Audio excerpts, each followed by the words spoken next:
আজকে সকাল সকাল সরস্বতী পুজো সেরে আমরা যাচ্ছি জামশেদপুর। জামশেদপুরে আমার দিদি থাকে আর ওখানে আছে দিদির ছেলের পৈতে। তো আজকে আমি পরে নিয়েছি একটা ইয়েলো কালারের কুর্তি, আর এই কুর্তিটা আমি নিয়েছি ডাব্লু থেকে। আর কুর্তিটার প্রাইস নিয়েছিল 2900। তবে এই কুর্তিটা কিন্তু অফলাইনে নেওয়া, শপার স্টপ থেকে আমি নিয়েছিলাম। অনলাইনে কিন্তু নতুন কালেকশনগুলো লঞ্চই করেনি এখনও।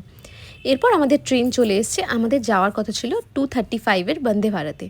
তো আমরা ট্রেনে উঠে পড়েছি এবং আমরা দুজন, মানে আমি আর দাদা এক সাইডে বসেছিলাম, আর তার পাশে ছিল মা আর মাসির সিট।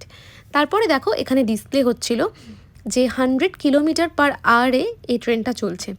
আমরা যখন পুরী যাচ্ছিলাম না, তখন আমরা দেখেছি 173 কিলোমিটার অবধি ট্রেনটা মানে স্পিড নেয়। তো আমি এর আগে বন্দে ভারতে চড়েছি, আমার খাবার এক্সপিরিয়েন্স খুবই বাজে। কিন্তু এবার দেখলাম রাঁচি হাওড়া বন্দে ভারতের খাবারটা তাও মোটামুটি পুরী হাওড়া বন্দে ভারতের থেকে অনেকটা বেটার।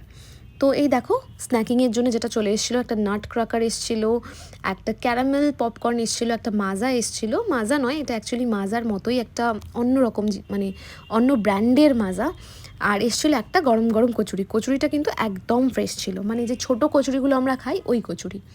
এরপর কোলাঘাট ক্রস করার পরে আমাদের চা চলে এলো। আমি কিন্তু আবার ট্রেন থেকে নামার আগেও একবার চা খেয়েছিলাম।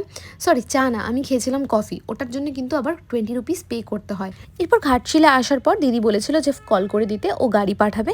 তো আমি সেই কলটা করে নিয়েছিলাম। এরপর আমরা নেমে গেছিলাম অন টাইমে জামশেদপুর স্টেশনে। আমাদের যাওয়ার ট্রেনটা কিন্তু একদম অন টাইম ছিল। এরপরে আসছে আমার দিদির ছেলের পৈতের ভিডিও।